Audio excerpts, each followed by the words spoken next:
¿Qué pasa si te digo que todo lo que crees saber sobre la mitología griega es, en esencia, una mentira?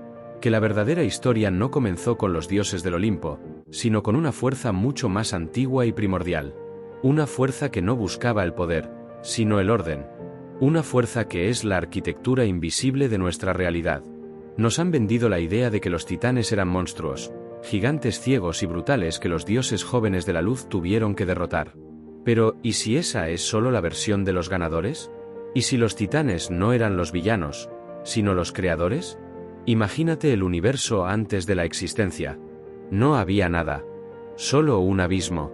Un vacío. Los griegos lo llamaban caos.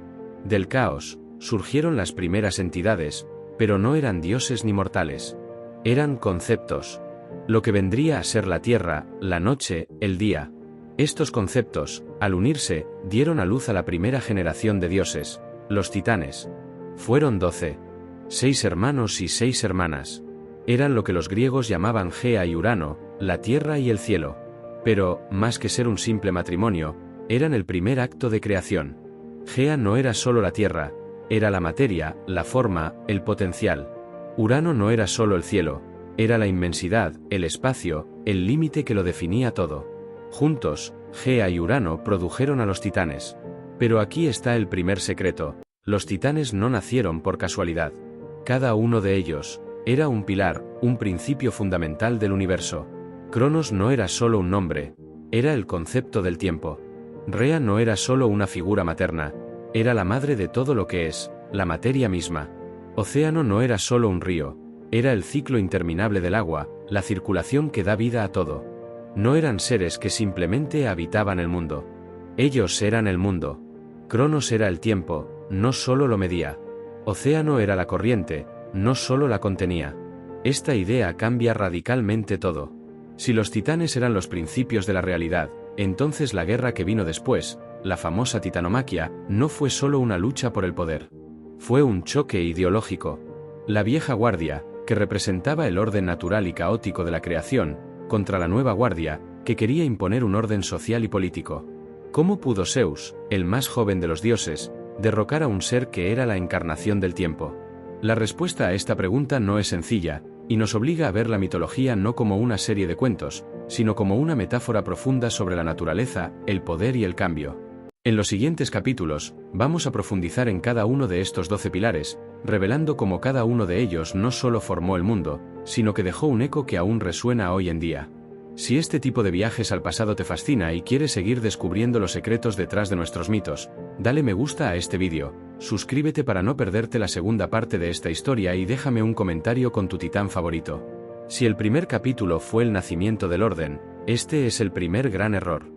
Todos conocen a Cronos como el titán que devoró a sus propios hijos. Pero eso es una simplificación.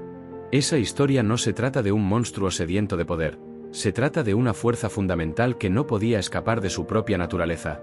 Cronos no era solo el rey de los titanes, él era la personificación del tiempo. Su nombre, Cronos, es la raíz de palabras como cronología y cronómetro. Él no controlaba el tiempo, él era el tiempo.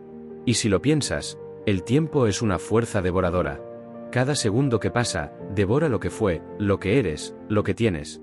El pasado es un banquete interminable. Cuando Urano, el cielo, aprisionó a los hermanos de los titanes, los cíclopes, Cronos fue el único que tuvo el coraje de enfrentarse a su padre. Con una hoz, seccionó a Urano. Este no fue un acto de violencia sin sentido, fue el primer acto de separación. El tiempo separó el cielo de la tierra, creando el espacio y el devenir del mundo tal como lo conocemos. Pero aquí está la ironía. Cronos, el liberador, se convirtió en el nuevo tirano. Gea le profetizó que uno de sus propios hijos lo derrocaría, tal como él había derrocado a su padre. Cronos no podía luchar contra su propia naturaleza. Si él era el tiempo, entonces el futuro inevitablemente devoraría el presente. El pasado sería devorado. El tiempo consume todo lo que engendra. Así que, en un intento desesperado por detener lo imparable, devoró a sus hijos al nacer. ¿Pero por qué devorarlos en lugar de simplemente matarlos? Porque al devorarlos, los absorbía. Los hacía parte de sí mismo. Los hacía eternos, pero en su propia esencia. Cronos quería poseer el futuro, no eliminarlo. Esto nos muestra la diferencia crucial entre el poder de los titanes y el de los dioses. Cronos no quería ser un rey en un trono, quería ser la fuerza que lo contenía todo. Él no aspiraba a tener un reinado, sino a ser el reinado. La historia de Cronos no es la de un villano, es la tragedia de un ser que, siendo el tiempo, intentó detener su propio flujo. Su caída no fue por debilidad, sino por la paradoja de su existencia. No puede ser el tiempo y, al mismo tiempo, detener el futuro. Su derrota a manos de Zeus fue, en esencia, la victoria del futuro sobre el pasado. Y la huida de Zeus de su vientre fue un símbolo. El futuro siempre encuentra la manera de nacer, de liberarse. Pero el legado de Cronos es más profundo. La idea de que el tiempo es una fuerza que consume, que crea y destruye, es un concepto que ha permeado toda la cultura humana.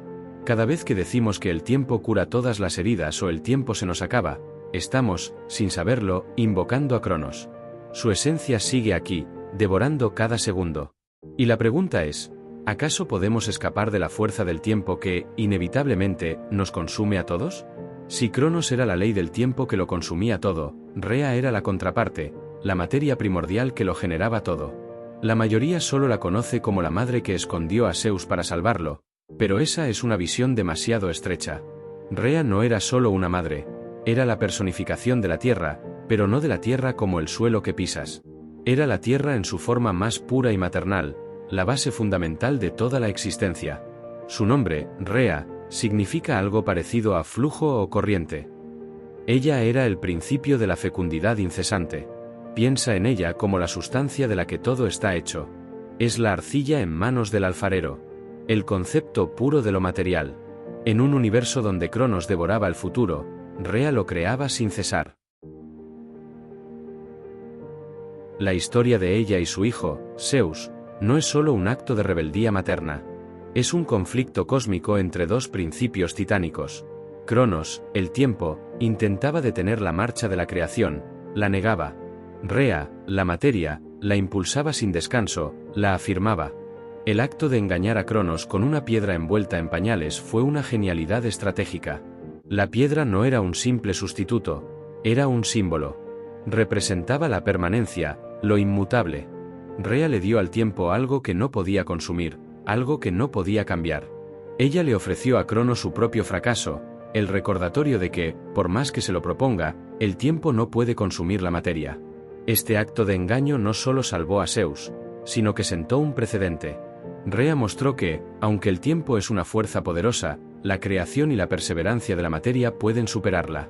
Es el triunfo de la vida sobre la muerte, del nacimiento sobre la nada. El legado de Rea es inmenso y sutil. Su esencia se manifiesta en la naturaleza en su estado más salvaje y generoso. Está en el suelo fértil que nutre las plantas, en la explosión de vida de un bosque, en la capacidad de regeneración de un ecosistema. Cada vez que observamos el ciclo de la vida, estamos, sin saberlo, presenciando el poder de Rea. Ella es la fuerza que nos recuerda que, a pesar de que el tiempo nos consume, siempre hay un nuevo comienzo, una nueva vida. Su historia no se trata de una madre desesperada, sino de un pilar del universo que, en su esencia más profunda, es la afirmación de que la vida siempre encontrará la manera de continuar. La pregunta es, ¿acaso podemos apreciar la complejidad de su poder en cada acto de creación que presenciamos? Si Cronos era el tiempo que devora y Rea era la materia que da a luz, entonces Océano era el incesante ciclo que los unía. A menudo se le representa como un viejo dios con barba, pero eso es una simplificación. Océano no era solo el mar, era la personificación del agua en su estado más puro y fundamental, la corriente, el movimiento, la circulación que lo conecta todo. Imagina un mundo sin lazos, sin puentes. Eso era el cosmos antes de Océano. Él no solo llenó los mares, él unió la tierra. Su cuerpo, un vasto río cósmico, rodeaba todo el mundo conocido, fluyendo en un ciclo infinito. No era un océano estático, sino un flujo constante, la sangre del mundo. Cuando los griegos miraban al horizonte, no veían el fin de la tierra, veían a Océano. Era la línea que separaba el mundo de los mortales del reino de lo desconocido, pero también era el flujo que permitía que la vida viajara de un punto a otro. Océano era el principio de la interconexión. De él nacieron todas las corrientes, los ríos y los arroyos. Él no solo los contenía, él era la fuerza motriz detrás de ellos. Su influencia era la razón por la que el agua circulaba, trayendo vida a los lugares más secos y regresando al mar en un ciclo eterno. Su historia es una de las más interesantes, y a menudo, de las más olvidadas. A diferencia de sus hermanos que se alzaron contra Urano, o que lucharon en la titanomaquia, Océano permaneció neutral. Él era un observador. Una fuerza tan fundamental que no necesitaba de la guerra para afirmar su poder. Su reino no era la dominación, sino la armonía. Él entendía que el ciclo no puede ser alterado, que la corriente siempre encontrará su camino. Esta neutralidad es la clave de su legado. Mientras los otros titanes cayeron, su influencia perduró. La idea de que el agua es la fuerza que conecta todo, que la vida fluye en un ciclo, es una de las verdades más antiguas de la humanidad. Y esa verdad es el legado de Océano. Cada vez que ves un río fluir hacia el mar, cada vez que la lluvia cae y nutre la tierra, estás presenciando su esencia en acción.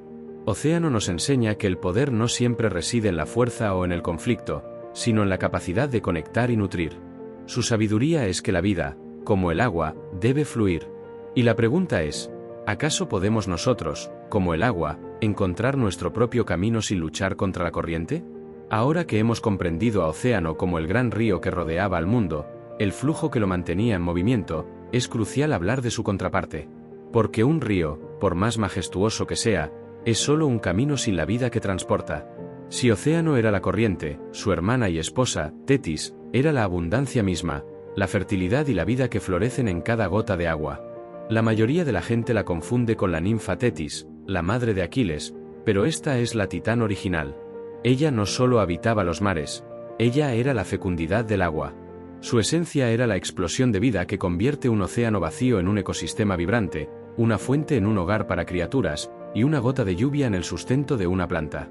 Cuando Océano y Tetis se unieron, no solo crearon ríos, crearon a las Oceánides, 3000 ninfas de los arroyos y las fuentes. Cada una de estas ninfas era, en sí misma, una manifestación de su poder. Su influencia se extendía a cada rincón acuático del mundo, desde las profundidades más oscuras del océano hasta el arroyo más tímido en la montaña. Tetis era la razón por la que el mar no era solo sal y agua, sino un vasto tapiz de coral, un hogar para peces de 1000 colores, y un útero para las criaturas más grandes del mundo. Era la fuerza detrás del ciclo reproductivo de la vida marina, la garantía de que el mundo, a nivel biológico, siempre estaría en perpetuo movimiento y crecimiento. Piensa en ella como la madre de la biodiversidad. Su legado no son solo nombres en un árbol genealógico, son los innumerables ciclos de vida que se renuevan sin cesar. Es el misterio de la vida que surge en las aguas termales, la resiliencia de los manglares y la inmensa variedad de especies que poblan los arrecifes. A diferencia de muchos de sus hermanos, Tetis eligió la neutralidad en la guerra contra los olímpicos. Ella, junto con Océano, entendía que su poder era fundamental, no político. Un rey puede ser derrocado, un dios puede ser olvidado, pero la vida en el agua siempre encontrará la manera de existir. Su silencio y su aparente pasividad durante la titanomaquia no fueron por debilidad, sino por la sabiduría de saber que su función era mucho más grande que cualquier batalla.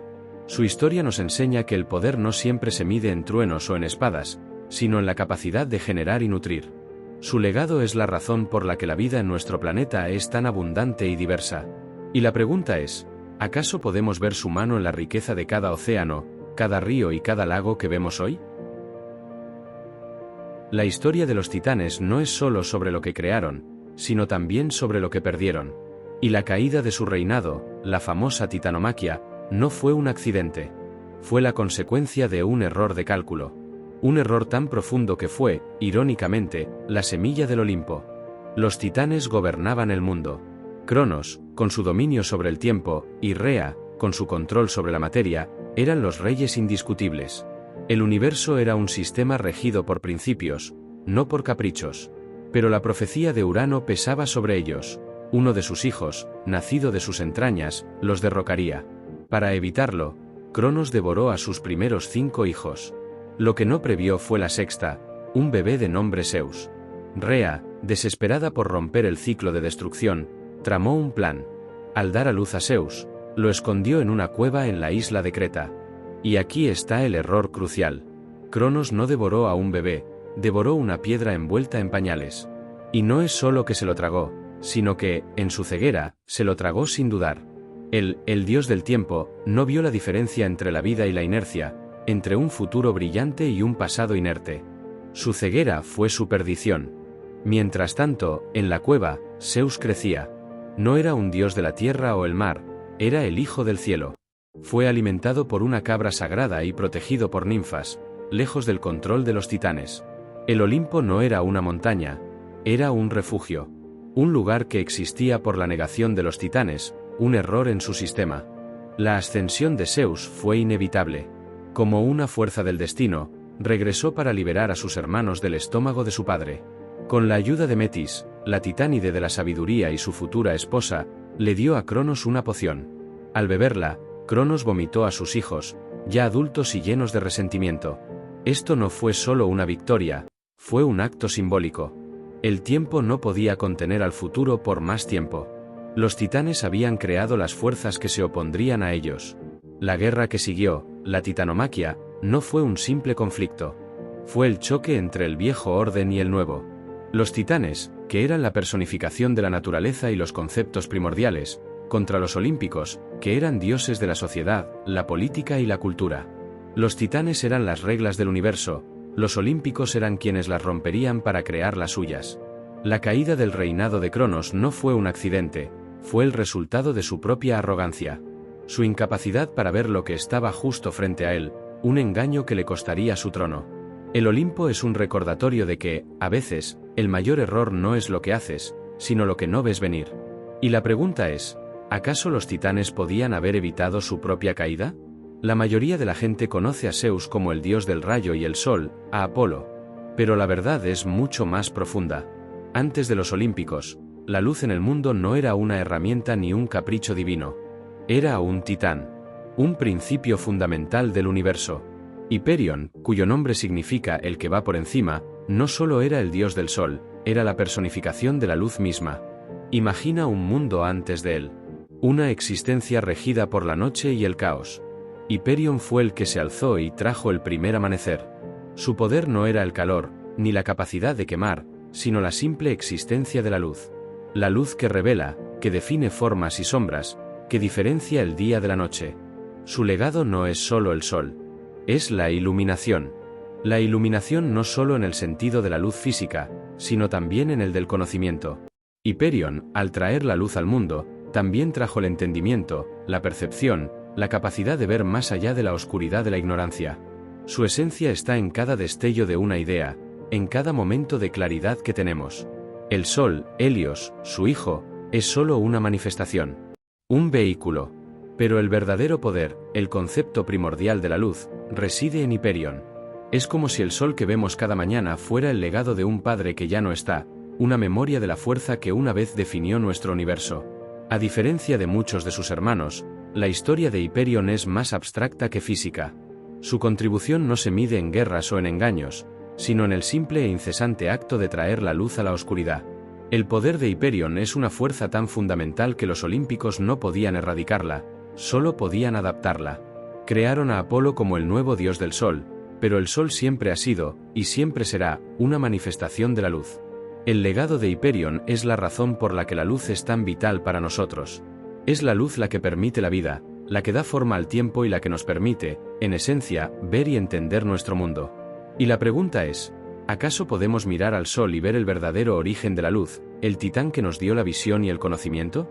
Si Hiperión era la luz que revelaba el mundo, su hermana y consorte, Tea, era el poder que nos permitía percibirlo. A menudo se la describe como la titán del brillo, pero su esencia es mucho más profunda. Tea no era solo la diosa de la luna, sino la personificación de la vista.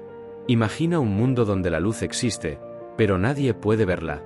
La luz sin un observador es una fuerza inútil. Tea es la razón por la que tenemos la capacidad de la visión. Ella no solo dio forma a la luna y la aurora, ella dio forma a los ojos, a la percepción. Su nombre, Tea, es la raíz de palabras como teatro y teoría, lo que significa observar y ver. El mundo, tal como lo conocemos, fue diseñado para ser visto. La luz del sol que da forma a los objetos y las sombras fue un regalo de Hiperión, pero la capacidad de interpretar esa luz, de ver los colores, las formas y las distancias, fue un regalo de Tea. Sus hijos, Helios, el sol, Selene, la luna, y Eos, la aurora, son la prueba de su poder. Cada uno de ellos, una fuerza celestial que depende de la luz y la visión para existir. Selene no es solo la luna que ilumina la noche, es el reflejo de la luz del sol, la prueba de que incluso en la oscuridad, la percepción es posible. Eos, la aurora, es el momento en que la luz de Hyperion se encuentra con la visión de Tea, creando el amanecer. El legado de Tea es tan fundamental que lo damos por sentado. Sin la capacidad de ver, la vida sería un caos sin forma. Es la vista la que nos permite entender nuestro entorno, navegar por el mundo y conectar con él. Su poder no reside en la fuerza o en la dominación, sino en la sutil pero inquebrantable fuerza de la percepción. Y la pregunta es, ¿acaso podemos apreciar la complejidad de su poder cada vez que levantamos la mirada al cielo y vemos el brillo de una estrella? Si los titanes que hemos visto hasta ahora eran la arquitectura fundamental del cosmos, Jápeto es el que nos conecta directamente con esa estructura. A menudo se le conoce como el padre de Prometeo y Epimeteo, pero su papel va mucho más allá de ser una simple figura paterna. Jápeto, cuyo nombre podría significar el que hiere, es la personificación del destino mortal. Es el eslabón perdido entre el mundo de los dioses y el mundo de los hombres. El mito nos dice que Jápeto era el pilar que sostenía el oeste del mundo, el pilar que conectaba el cielo y la tierra. Pero su verdadera importancia no es física, sino simbólica. Si los titanes eran los conceptos primarios, Jápeto es el que los transmitió a la humanidad. Sus hijos, Prometeo, el que ve el futuro, y Epimeteo, el que ve el pasado, no son solo figuras mitológicas. Son la herencia que él nos dio, la capacidad de pensar en el tiempo, de planificar y de aprender de nuestros errores. Pero con ese regalo vino una maldición. Porque si Jápeto era el destino mortal, su legado no podía ser perfecto. Sus hijos también heredaron los peores rasgos humanos, la arrogancia, el engaño y el dolor. Prometeo, el que se atrevió a robar el fuego de los dioses, y Epimeteo, el que abrió la caja de Pandora, son la prueba de que el legado de Jápeto es una espada de doble filo. Nos dio el intelecto que nos elevó por encima de los animales, pero también nos dio la imperfección que nos une a nuestro sufrimiento. La historia de Jápeto es la de un titán que, al igual que Prometeo, se alió con el bando perdedor en la titanomaquia. Su castigo fue ser exiliado al Tártaro, pero su influencia perduró. Es a través de sus hijos que los titanes nos dieron el regalo más grande y más peligroso, la libertad de elección. La capacidad de crear y destruir, de ascender y de caer. Cada vez que tomamos una decisión, cada vez que miramos hacia el futuro o recordamos el pasado, estamos, sin saberlo, honrando a Jápeto. Él es el titán que nos dio las herramientas para forjar nuestro propio destino. Y la pregunta es, ¿acaso podemos escapar de la sombra de su legado? Hemos visto cómo Jápeto sentó las bases para el intelecto y el destino de la humanidad. Pero su legado no fue un simple regalo, fue una trágica herencia. Porque junto con la chispa del pensamiento, sus hijos nos legaron la imperfección, la arrogancia y el sufrimiento que definen la condición humana. El mito nos presenta a dos hermanos, dos caras de la misma moneda. Prometeo, cuyo nombre significa el que ve el futuro o el que piensa antes, y Epimeteo, el que ve el pasado o el que piensa después. No son solo personajes de una historia, son los principios que gobiernan nuestra mente, una dualidad inquebrantable que está en constante guerra dentro de nosotros. Son la herencia de Jápeto, y son la razón por la que la humanidad es tan gloriosa en su creación y tan devastadora en su destrucción. Prometeo era el titán de la previsión y el desafío. Él fue quien moldeó a la humanidad de arcilla, pero no se detuvo ahí. Vio la vulnerabilidad de sus creaciones, que en un acto de rebelión cósmica, decidió robar el fuego de los dioses. Pero este no fue un acto impulsivo. Fue un plan meticuloso, un desprecio calculado por el orden que los olímpicos querían imponer. Primero, engañó a Zeus con los sacrificios, haciendo que los dioses se quedaran con los huesos y la grasa, mientras los mortales obtenían la carne. Era un acto de astucia, la primera señal de que el intelecto humano podía superar el poder divino. Enfurecido, Zeus castigó a la humanidad quitándoles el fuego. Pero Prometeo, el visionario, ya lo había previsto. Se arrastró hasta la fragua de Hefesto y robó una chispa. Esa chispa no era solo calor y luz, era el conocimiento. Era la tecnología, la capacidad de forjar herramientas, de construir, de progresar. Era el principio de la civilización. El regalo de Prometeo fue la razón por la que no somos simples criaturas, sino creadores, y por la que nuestra mente puede rivalizar con el cosmos mismo. Pero el legado de Jápeto tenía otra cara. Un lado oscuro, representado por Epimeteo. Él era la impulsividad y el arrepentimiento. Zeus, buscando vengarse por el robo del fuego, creó a la primera mujer, Pandora, cuyo nombre significa todos los regalos. La envió a la tierra, como un regalo para Epimeteo, pero no sin un cofre que contenía todos los males del mundo. Prometeo, sabiendo lo que se avecinaba, advirtió a su hermano que no aceptara ningún regalo de los dioses. Pero Epimeteo, el que piensa después, ignoró la advertencia. Cautivado por la belleza de Pandora, la aceptó. Y, en un acto de impulsiva curiosidad, ella abrió el cofre. Lo que salió de ese cofre no fueron solo enfermedades y plagas. Eran todos los sufrimientos que definen nuestra existencia: la envidia, el dolor, la traición, la vejez, la muerte. La caja de Pandora es la prueba del segundo regalo de Jápeto, nuestra capacidad para arruinarlo todo. Nuestra incapacidad para aprender del pasado, para ver las consecuencias de nuestras acciones, para resistir la tentación. Y lo único que quedó en el cofre, el último regalo, fue la esperanza. Una ironía cruel, una fuerza que nos permite vivir con el conocimiento de que el dolor y el sufrimiento son una parte intrínseca de nuestra existencia. Así, los hijos de Jápeto nos muestran el doble legado de los titanes: el ingenio para robar el fuego y la necedad para abrir la caja, la chispa del conocimiento y la maldición del dolor, la capacidad de ser Prometeo, el que ve el futuro y se revela, y la capacidad de ser Epimeteo, el que vive con el arrepentimiento y las consecuencias. Ambos son parte de la herencia de Jápeto, y ambos nos definen. Y la pregunta es, ¿acaso podemos escapar de esta guerra interna que el titán de la mortalidad nos legó? La mayoría de los mitos se centran en el poder físico, la fuerza de Zeus, la furia de Poseidón, la astucia de Hermes. Pero antes de que el Olimpo existiera, el poder más grande del universo no estaba en la fuerza, sino en el conocimiento. Específicamente, en el conocimiento del futuro. Y ese poder residía en la titán Febe. Febe, cuyo nombre significa la brillante o la pura, no era solo una titán, era la personificación de la profecía y el oráculo. Su legado no se encuentra en la batalla o en la creación física, sino en la inmutable verdad de que el destino es una fuerza que nadie puede controlar. Ella fue la dueña original del oráculo de Delfos, el lugar más sagrado de toda Grecia. No lo construyó, ella era el oráculo, la voz que susurraba las verdades que los mortales y los dioses temían escuchar.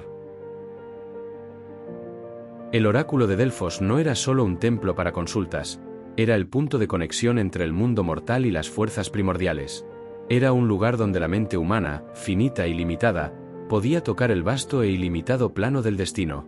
Y Febe, la titán que lo custodiaba, era la que garantizaba esa conexión.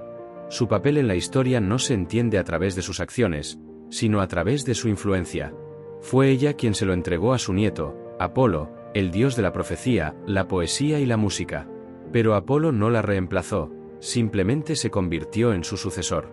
Es como si una fuerza tan grande no pudiera ser robada o conquistada, solo transmitida. El legado de Febe es que el destino, aunque parezca caótico, es una fuerza estructurada y pura.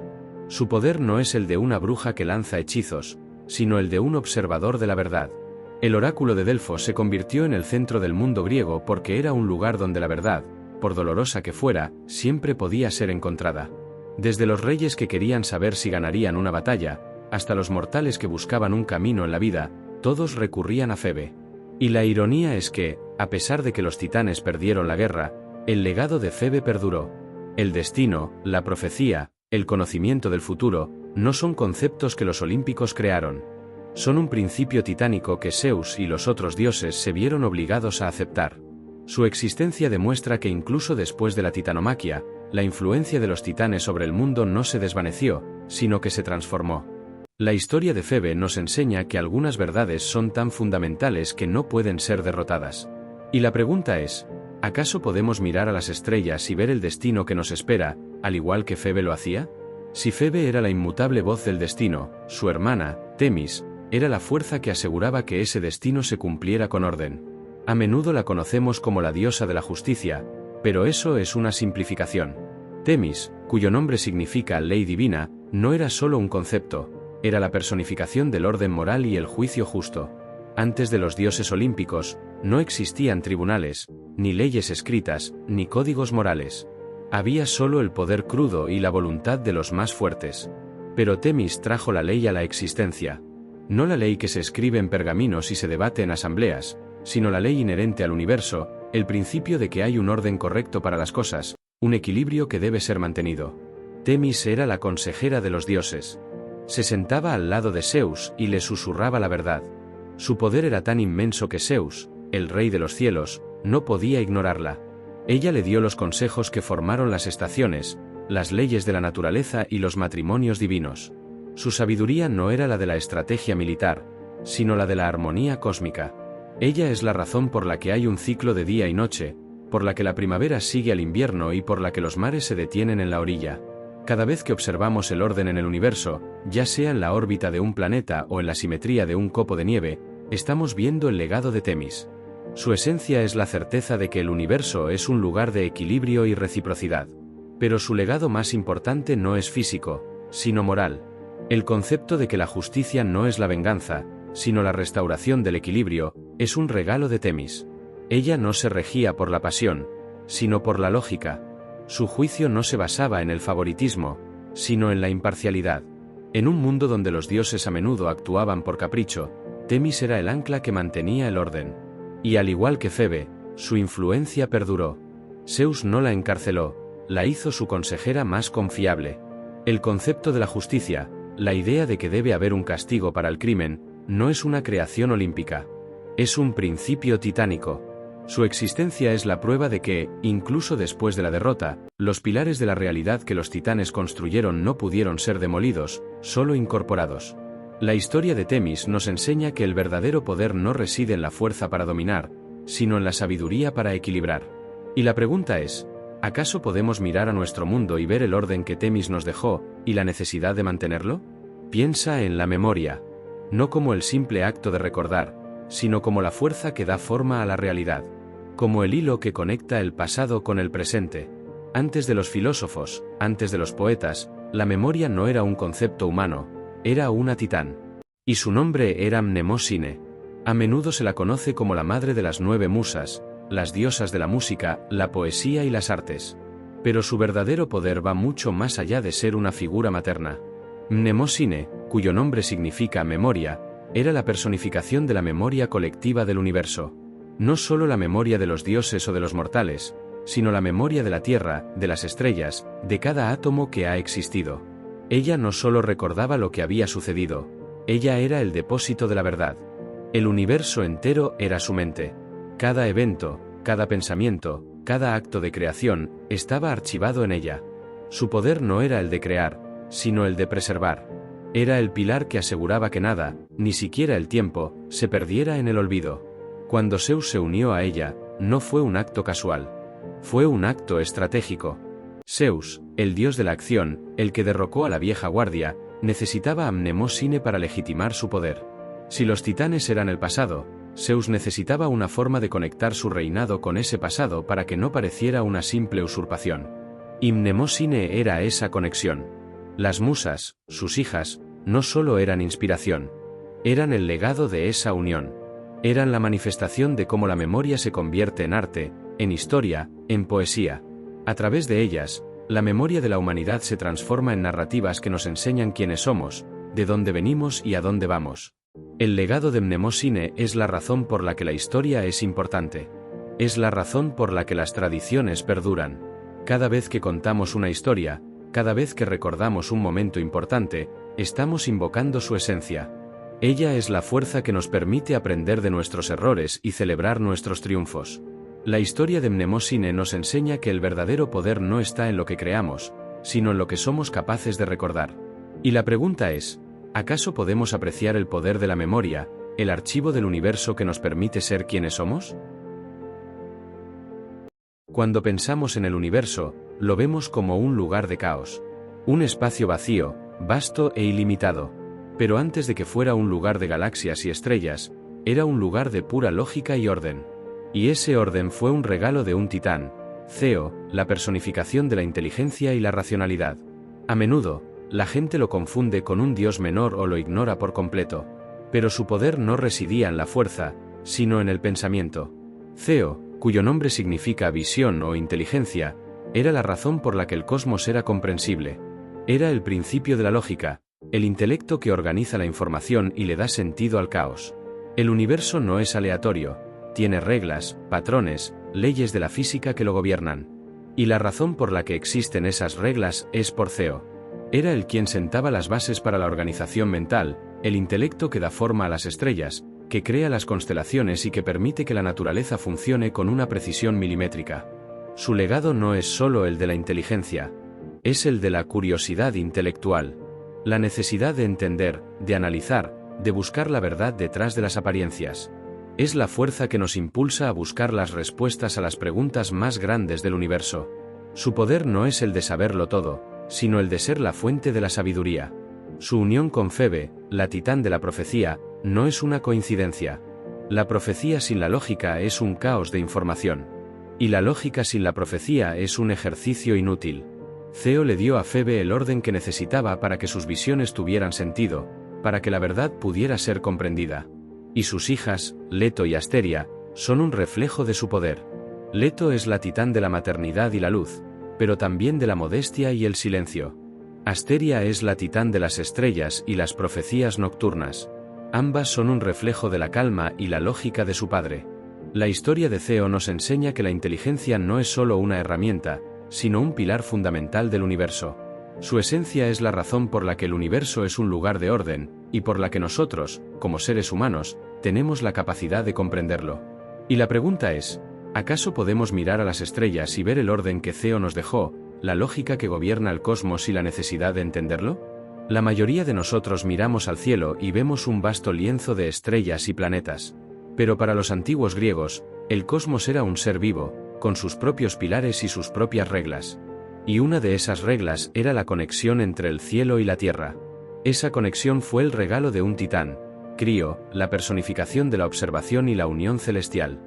A menudo se le describe como el amo de las constelaciones, pero su poder va más allá de ser un simple observador. Crío, cuyo nombre significa carnero, era el principio que unía lo que estaba arriba con lo que estaba abajo. Era el vínculo entre el universo y la tierra. Él era la razón por la que los antiguos podían mirar a las estrellas y encontrar un mapa, una guía, un camino a seguir. El universo no es solo un lugar de caos y estrellas aleatorias. Tiene un orden, una estructura. Y esa estructura fue el legado de Crío. Era él quien sentaba las bases para la navegación estelar, para la astronomía y para la capacidad de encontrar nuestro lugar en el vasto cosmos. Él era el principio de la orientación, la fuerza que nos permite saber dónde estamos y a dónde vamos. Su unión con Euribia, la diosa de los mares, no es una coincidencia. Su legado se manifiesta en la forma en que los marineros usaban las estrellas para navegar, en la forma en que los agricultores usaban las constelaciones para saber cuándo plantar y cuándo cosechar. Su esencia está en cada acto de observación que nos permite entender nuestro entorno y encontrar nuestro lugar en él. Su historia es una de las más interesantes, y a menudo, de las más olvidadas. A diferencia de muchos de sus hermanos, Crío no participó en la guerra de los titanes. Su poder no era el de la fuerza o la dominación, sino el de la conexión y la observación. Él entendía que el universo no puede ser conquistado, solo comprendido. Y su legado es la razón por la que la astronomía es tan importante para nosotros. La capacidad de mirar a las estrellas y encontrar nuestro lugar en el vasto cosmos es un regalo de Crío. Es la fuerza que nos recuerda que no estamos solos en el universo, que somos parte de un todo más grande. Y la pregunta es, ¿acaso podemos mirar a las estrellas y ver el legado de Crío, la conexión que nos une al universo? A menudo, la historia de los titanes se cuenta como una de dioses gigantes y guerras épicas. Pero la verdad es que la contribución más profunda de los titanes a nuestro mundo no fue la creación de montañas o ríos, sino la creación de la propia condición humana. Y esa condición se encuentra en el trágico destino de dos hermanos, Prometeo y Epimeteo, el doble legado de su padre, el titán Jápeto. Estos dos no eran solo hermanos, eran la personificación de una guerra interna que se libra en la mente de cada persona. Prometeo, cuyo nombre significa el que piensa antes, es el espíritu de la previsión, el ingenio y la rebeldía. Epimeteo, el que piensa después, es la encarnación de la impulsividad, la negligencia y el arrepentimiento. La historia de ambos es la historia de cómo la humanidad recibió sus mayores virtudes y sus peores defectos en un solo paquete. Prometeo fue el primer arquitecto de la humanidad. Se dice que nos modeló a partir de arcilla, pero su verdadero acto de creación fue más profundo. Vio a sus creaciones, los humanos, como seres vulnerables, débiles y sin propósito. En un acto de rebeldía suprema, decidió desafiar el orden establecido por los olímpicos. Su primer gran engaño ocurrió durante un sacrificio. Al dividir un buey, hizo un paquete con la carne más jugosa y lo cubrió con el estómago, la parte menos apetecible.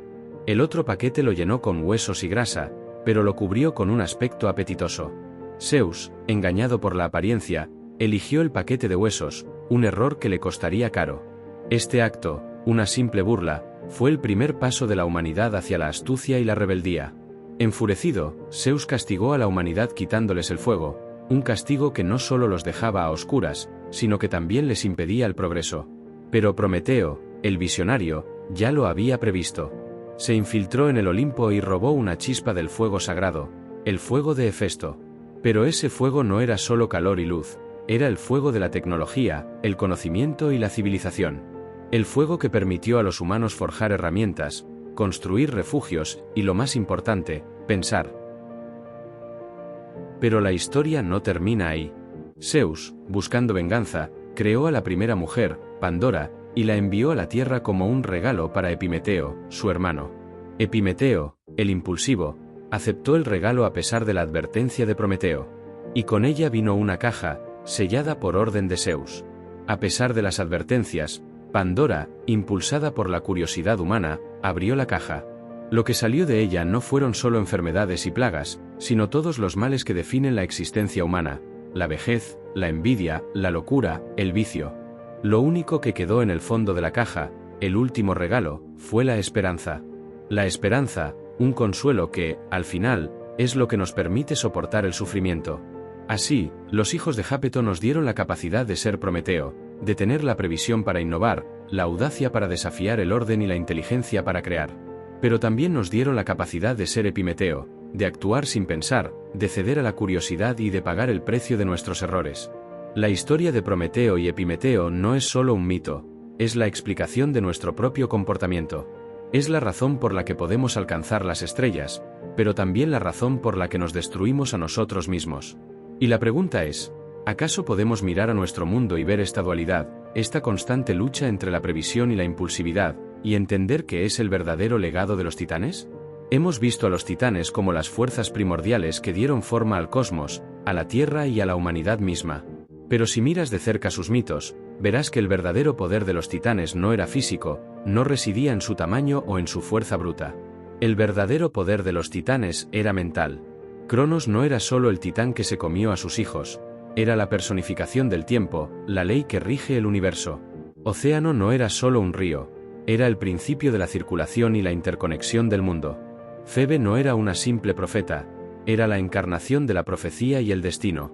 Y Temis no era solo la justicia, era el principio del orden moral y la ley. Mientras que los titanes gobernaban a través de conceptos, los olímpicos gobernaban a través de la acción. Zeus lanzó rayos, Poseidón controlaba los mares y Hefesto forjó armas. Su poder era tangible, visible, en muchos casos, destructivo. Pero el poder de los titanes era el que estaba detrás de la cortina, el que le daba sentido a todo. La historia de la titanomaquia, la guerra entre los titanes y los olímpicos, no fue solo una lucha por el poder. Fue un choque entre dos formas de entender el universo.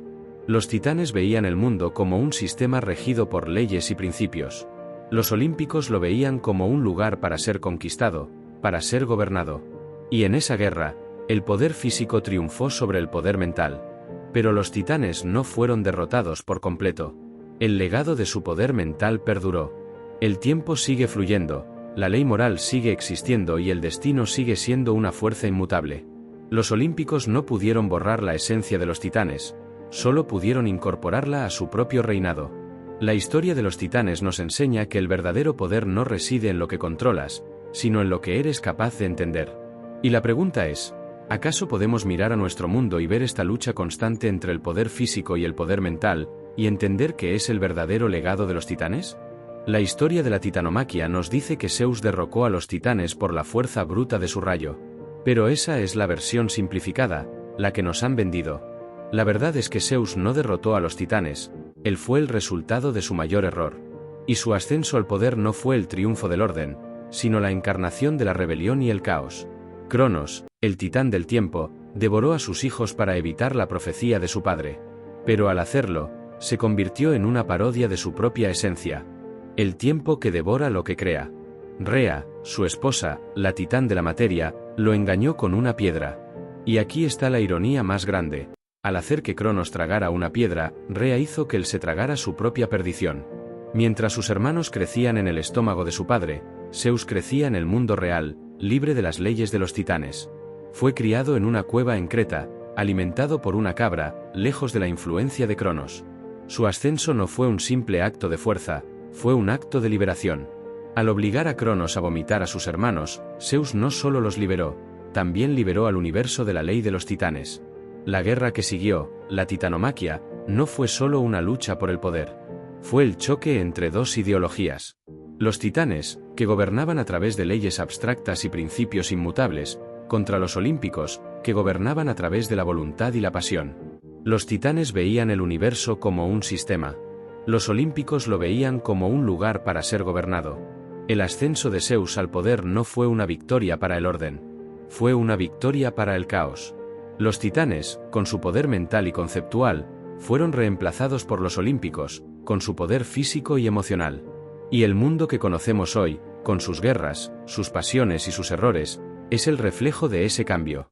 La historia de Zeus nos enseña que la rebelión, aunque pueda parecer un acto de heroísmo, a veces es la causa del caos. Y la pregunta es, ¿acaso el mundo sería un lugar mejor si los titanes hubieran ganado la guerra? Imagina el peso del mundo. No el peso físico de las rocas y los océanos, sino el peso del fracaso, el peso de un legado perdido y la carga de una era que ha terminado para siempre. Si los titanes eran los pilares que formaron el mundo, Atlas fue el pilar que quedó en pie, obligado a soportar la carga del nuevo universo que lo había derrocado. Su historia no es solo un mito de fuerza, es la tragedia de la derrota, la personificación de un castigo eterno que se ha convertido en una de las imágenes más poderosas de la mitología. La mayoría de la gente conoce a Atlas como el gigante que sostiene el cielo. Pero su papel en la titanomaquia fue mucho más importante de lo que la leyenda popular sugiere. Él no era un simple soldado en el ejército de Cronos, era el general en jefe, el líder indiscutible de las fuerzas titánicas.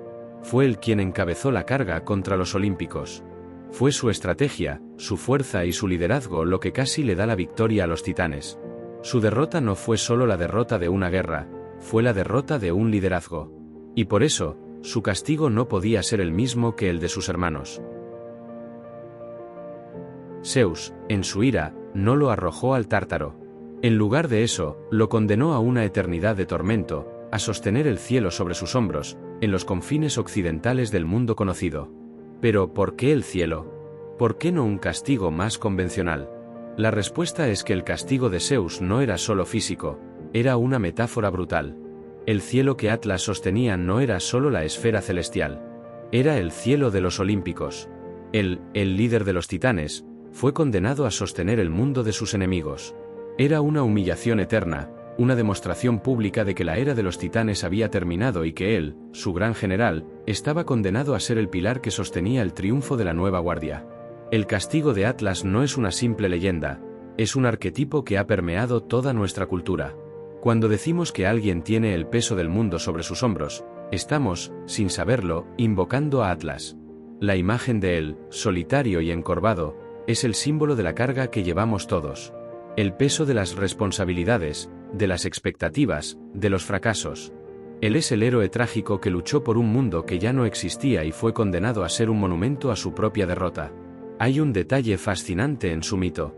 Se dice que en la isla de los Hespérides, el jardín de las Hespérides, donde se encuentran las manzanas de oro, Atlas es el guardián. Su presencia allí no es una simple coincidencia. La misma fuerza que lo condenó a soportar un mundo que ya no le pertenecía, también lo obligó a proteger los tesoros de ese mundo. Es una ironía que el titán que intentó destruir a los olímpicos se convirtiera en el guardián de su jardín sagrado. La historia de Atlas nos enseña que algunas derrotas no terminan con la batalla. Su castigo es una lección sobre el poder, la responsabilidad y la carga de un legado. Nos recuerda que la derrota no es solo la pérdida de una guerra, sino la carga de vivir con las consecuencias de esa pérdida. Y la pregunta es, ¿acaso Atlas, en su eterno sufrimiento, nos enseña que el verdadero peso del mundo es el peso del arrepentimiento? La guerra entre los titanes y los olímpicos, la titanomaquia, se presenta como una lucha entre los antiguos y los nuevos dioses. Pero en un nivel más profundo, fue un conflicto entre dos formas de ver el mundo. una que lo veía como una extensión de sí mismo y otra que lo veía como un reino para gobernar. El legado de los titanes, a pesar de su derrota, no fue borrado. Simplemente se transformó en la naturaleza misma. Piénsalo de esta manera, los titanes no habitaban la Tierra. Ellos eran la Tierra. Cronos no controlaba el tiempo. Él era el tiempo que rige las estaciones. Océano no era solo un río, era la circulación de los océanos que da vida a todo. Tea no era solo la diosa del brillo, era el reflejo de la luz que hace que la luna sea visible en la noche. Cada uno de ellos era una personificación de un principio fundamental del universo, una fuerza tan arraigada en la realidad que ni siquiera Zeus podía erradicarla. Cuando los olímpicos tomaron el poder, no crearon el mundo desde cero. Lo administraron. Zeus se convirtió en el señor de los cielos, pero el cielo ya había sido creado. Poseidón se convirtió en el señor de los mares, pero los mares ya habían sido formados por Océano y Tetis. El poder de los olímpicos era el de la dominación, el de la gestión y el de la acción. Pero el poder de los titanes era el de la existencia. El encarcelamiento de los titanes en el Tártaro no fue el fin de su influencia. Fue la forma de los olímpicos de contener una fuerza que no podían destruir. Y al hacerlo, se aseguraron de que la esencia de los titanes siguiera gobernando el universo, aunque de forma silenciosa. El tiempo sigue fluyendo, los océanos siguen circulando y las constelaciones siguen moviéndose, no porque los dioses lo quieran, sino porque los titanes lo crearon. El legado de los titanes es la razón por la que el mundo natural es tan vasto e inmutable. Es la razón por la que los ciclos de la vida y la muerte se repiten sin cesar. Es la razón por la que el universo es un lugar de leyes y principios que no pueden ser violados. Y la pregunta es, ¿acaso los dioses, en su búsqueda de poder, se dieron cuenta de que estaban gobernando un mundo que ya había sido forjado por otros? La historia oficial, la que nos han contado durante milenios, es que la titanomaquia fue una guerra brutal por el control del universo. Zeus y sus hermanos, los jóvenes dioses del Olimpo, se alzaron contra sus padres, los titanes, en una lucha de 10 años que terminó con la victoria de la nueva guardia. Pero esa historia es incompleta. Si te detienes a analizar los mitos, te das cuenta de que esta no fue una guerra de poder, sino un choque de ideologías, una batalla entre dos formas fundamentalmente diferentes de entender y gobernar el cosmos. Los titanes representaban el viejo orden. Eran la encarnación de los principios primordiales y las leyes inmutables de la naturaleza. Cronos no luchaba por un trono, sino por la defensa del tiempo. Temis no luchaba por el control, sino por la preservación de la justicia cósmica. Su poder era el de la existencia, el de las fuerzas que dan forma a la realidad misma. Eran los arquitectos del universo, los que habían sentado las bases del tiempo, el espacio y la lógica. Su reinado no se basaba en la autoridad, sino en la fuerza inherente de su propia naturaleza. Por otro lado, los olímpicos eran la encarnación de la pasión, el capricho y la voluntad. Zeus no era un titán, era una fuerza nueva, una fuerza que no se regía por las leyes del cosmos, sino por su propia ambición. Su arma, el rayo, no era un principio universal, sino una herramienta de poder. La guerra que libraron no fue por el bien del universo, sino por el bien de su propio reinado. Los olímpicos no querían ser los pilares del cosmos, querían ser los reyes del universo. La titanomaquia no fue solo una lucha de gigantes. Fue la colisión entre un universo regido por leyes abstractas y uno gobernado por la voluntad individual. Los titanes creían en el orden natural de las cosas. Los olímpicos creían en el derecho a gobernar. Y en esa lucha, la fuerza, la astucia y el engaño de los jóvenes dioses triunfaron sobre los principios inmutables de los titanes. Pero la victoria de los olímpicos no borró el legado de los titanes. El tiempo sigue fluyendo, la justicia sigue existiendo y la memoria sigue dando forma a nuestro mundo. El castigo de los titanes no fue la muerte, sino el encarcelamiento. Fueron confinados en el Tártaro, el lugar más profundo del inframundo, para asegurarse de que su poder, aunque contenido, no pudiera ser destruido. La guerra terminó, pero el choque de ideologías que la provocó sigue resonando en nuestro mundo. La historia de la titanomaquia nos enseña que el poder no es lo mismo que la autoridad, que la victoria no siempre significa el final de la historia, y que a veces, el verdadero poder no reside en lo que conquistas, sino en lo que dejas atrás. Y la pregunta es, ¿acaso los dioses, en su búsqueda de poder, se dieron cuenta de que estaban gobernando un mundo que ya había sido forjado por otros? Cuando la titanomaquia terminó, la victoria de los olímpicos fue total. Los titanes que habían luchado en su contra fueron derrotados. Pero su destino no fue la muerte, sino un castigo que resonaría a través de los siglos, el exilio al Tártaro. Este no fue un simple encarcelamiento, fue un acto simbólico, una declaración de poder y una medida para asegurar que el viejo orden nunca pudiera regresar. Pero, ¿fue un castigo justo o simplemente una muestra de la crueldad de los nuevos dioses? El Tártaro no era un simple prisión. En la mitología griega, era la parte más profunda del inframundo, un abismo tan vasto que un ayunque tardaría 9 días y 9 noches en caer desde la tierra hasta el fondo. Era un lugar de oscuridad eterna, rodeado por una muralla de bronce y custodiado por hecatonquiros, gigantes de 100 manos y 50 cabezas. Zeus y sus hermanos no arrojaron a los titanes a una celda, los arrojaron al vacío, a la nada misma. Los titanes, que habían sido los pilares de la realidad, fueron exiliados a un lugar donde la realidad misma se desmoronaba. Este castigo fue una jugada maestra de Zeus. No podía matar a los titanes, porque su esencia estaba intrínsecamente ligada al universo. No podía borrarlos, porque su existencia era la base de la realidad. En lugar de eso, los condenó a una existencia de soledad, de silencio y de impotencia. El castigo no era solo físico, era psicológico. Los titanes, que habían gobernado el universo, ahora eran prisioneros en su propio reino, obligados a observar desde las sombras cómo los olímpicos creaban un mundo que no les pertenecía. Pero, ¿fue justo? Los titanes, en su mayoría, no eran crueles. Eran la encarnación de la ley, del tiempo, del orden. Lucharon por preservar un mundo que habían creado. Y en esa lucha, fueron traicionados por uno de los suyos, Zeus, quien se alzó en el caos para crear un nuevo orden. La justicia de los olímpicos era la de los vencedores, no la de la equidad. Y al encarcelar a los titanes, se aseguraron de que la historia fuera contada por los que ganaron. El exilio al Tártaro es una lección sobre el poder y la justicia.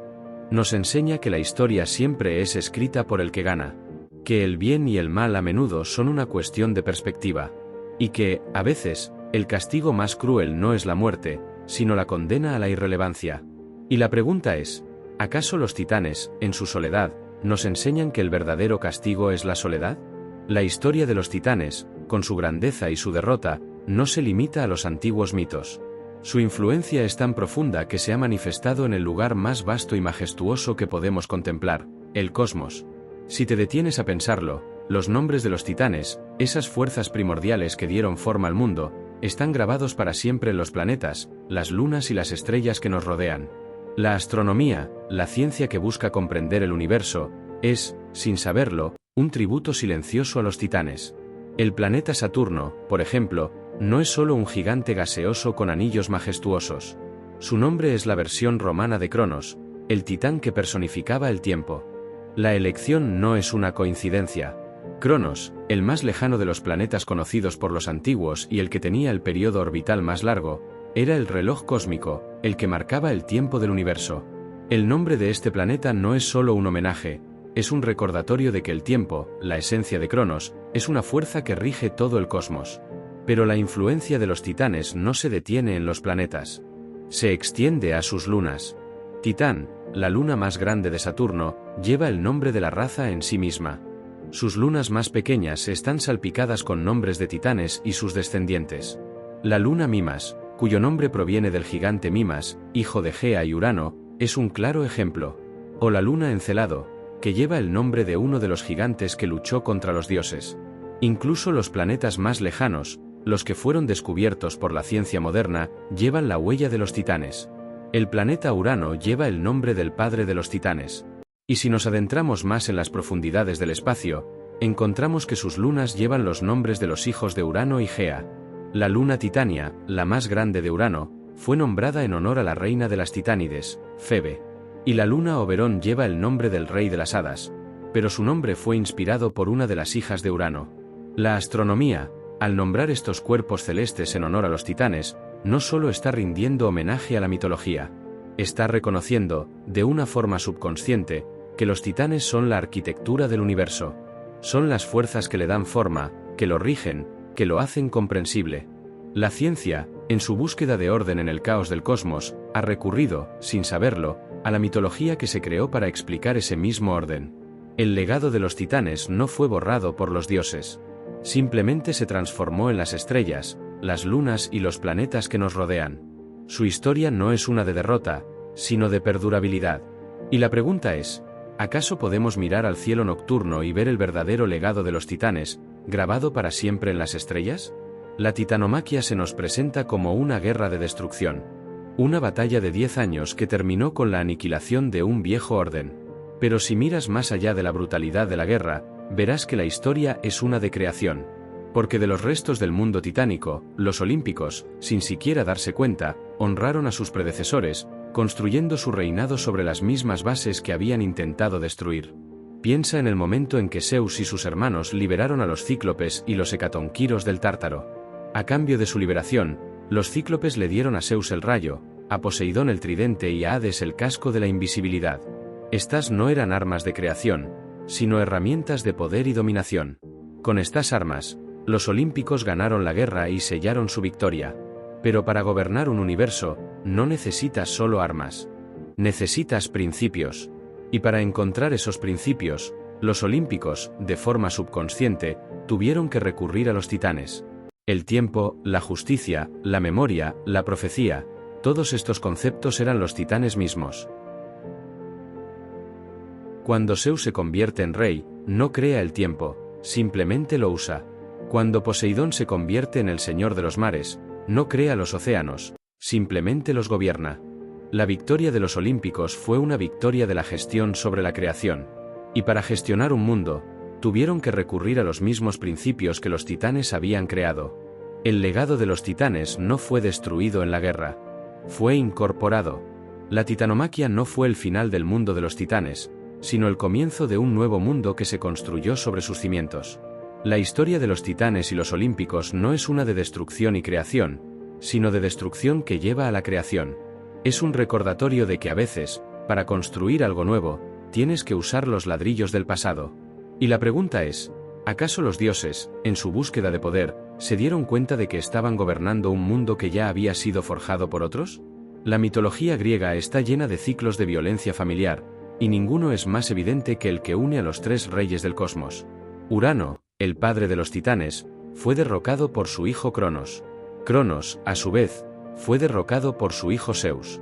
Esta no es solo una historia de sucesión. Es un patrón, un ciclo de rebelión y poder que define la naturaleza de su reinado. Y, si miras de cerca, verás que Zeus, en su ascenso, se convirtió en una trágica copia de su propio padre. Cronos temía la profecía de su padre. El miedo a ser derrocado por uno de sus hijos lo llevó a cometer el acto más atroz, devorar a sus propios descendientes. Era un intento desesperado de detener el tiempo, de controlar el futuro y de asegurar su poder. Pero en su paranoia, se convirtió en la misma fuerza que había jurado destruir. La ironía de Cronos es que su miedo lo convirtió en la misma figura de poder opresivo que había derrocado. Zeus, por otro lado, creció en la sombra de este miedo. Él no fue devorado. Creció en secreto, lejos de la tiranía de su padre. Su rebelión no fue solo por el poder, sino por la libertad. Y al final, al derrotar a Cronos, rompió el ciclo. Pero solo por un tiempo. Porque Zeus, en su victoria, se convirtió en el nuevo rey del universo. Y su reinado, a pesar de ser más justo, no estuvo exento de la misma paranoia que había atormentado a su padre. La profecía del oráculo le advirtió que su hijo con la titánide Metis lo derrocaría. ¿Y qué hizo Zeus? No la devoró, pero la engulló entera. Él no mató a su hijo, sino que lo absorbió en su ser, asegurándose de que el futuro fuera parte de él, no una amenaza para él. En su sabiduría, Zeus se aseguró de que el ciclo de la violencia familiar terminara en él. Pero, en su acción, se convirtió en un reflejo de su propio padre. Esta historia nos enseña que el poder, si no se controla, puede corromper incluso a los más justos. Que el miedo al futuro puede llevarnos a cometer los mismos errores del pasado. Y que, a veces, la victoria más grande es simplemente sobrevivir. Hemos viajado a través de las historias de los titanes, desde el vasto caos hasta el reinado de Zeus. Hemos visto su poder, su caída y su trágico exilio. Pero al final de este viaje, es crucial hacerse una pregunta fundamental. ¿Eran los titanes simples mitos o eran la metáfora de la realidad? Los antiguos griegos no creían que la tierra estaba suspendida en el vacío. Creían que era sostenida por un pilar. Atlas no era solo un gigante, era el símbolo del peso del mundo sobre nuestros hombros. Cronos no era solo un rey, era el tiempo que consume cada segundo. Océano no era solo un río, Era el ciclo que da vida a todo.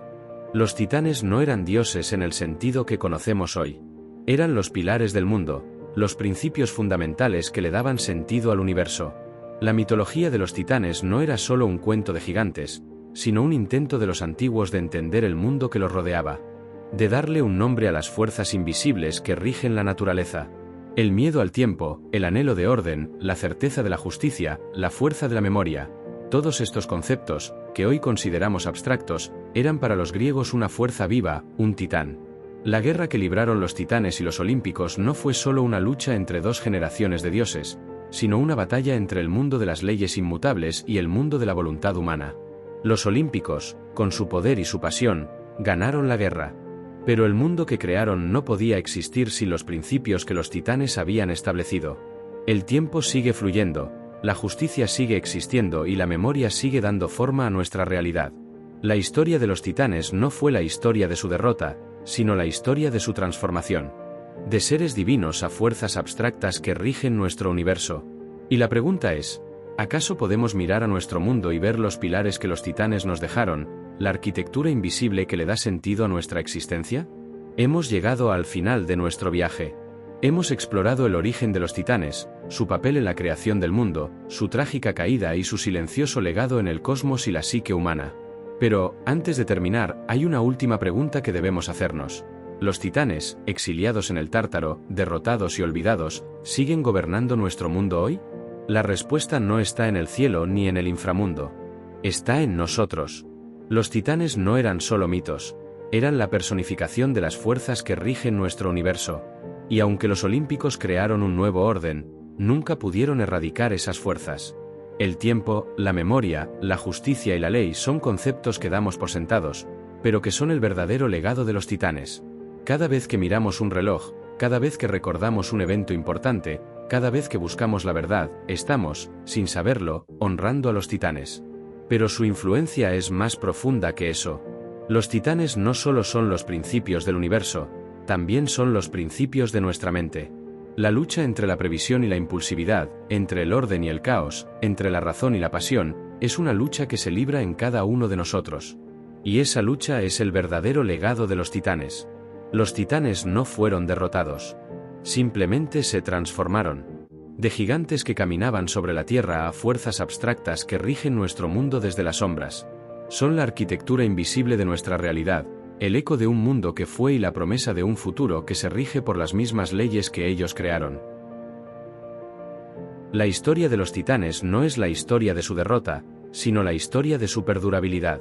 Es un recordatorio de que algunas fuerzas son demasiado grandes para ser contenidas, demasiado poderosas para ser olvidadas. Y que, a veces, la victoria más grande no es ganar una guerra, sino sobrevivir a ella.